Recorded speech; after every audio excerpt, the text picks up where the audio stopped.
अस्तित्व के प्रश्न, हम कौन हैं और यहाँ क्या कर रहे हैं।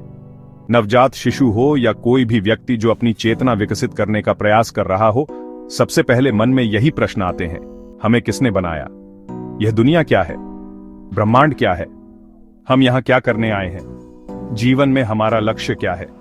ऊर्जा और जीवन का चक्र, इस ब्रह्मांड या दुनिया का निर्माण ऊर्जा से हुआ है।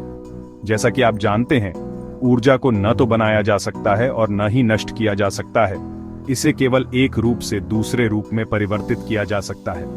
इस दुनिया में ब्रह्मांड की ऊर्जा भौतिक रूप में परिवर्तित हुई है, जैसे समुद्र, नदियां, अयस्क, मिट्टी, अग्नि, जल, पृथ्वी, वायु आदि, और जैविक या जीवित रूपों में भी, जैसे पेड़, कीड़े, मनुष्य, जानवर आदि।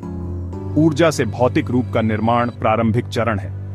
फिर पर्यावरणीय परिस्थितियों के आधार पर ऊर्जा बाद में जैविक रूप में बदल जाती है, और जब तक पर्यावरणीय परिस्थितियां अनुकूल रहती हैं, तब तक यह प्रक्रिया जारी रहती है। एक विशेष वातावरण में उत्पन्न हुआ जैविक जीवन तब तक बना रहता है जब तक कि पर्यावरणीय स्थिति बनी रहती है, और वे तब विलुप्त हो जाते हैं जब वह विशेष पर्यावरणीय स्थिति या तो उन जीवित प्राणियों या प्रकृति द्वारा समाप्त हो जाती है। जन्म मृत्यु का संतुलन, सभी मौजूदा जैविक प्रजातियों के अस्तित्व के लिए पर्यावरणीय संतुलन बनाए रखने हेतु प्रकृति ने जन्म और मृत्यु के चक्र को विकसित किया है।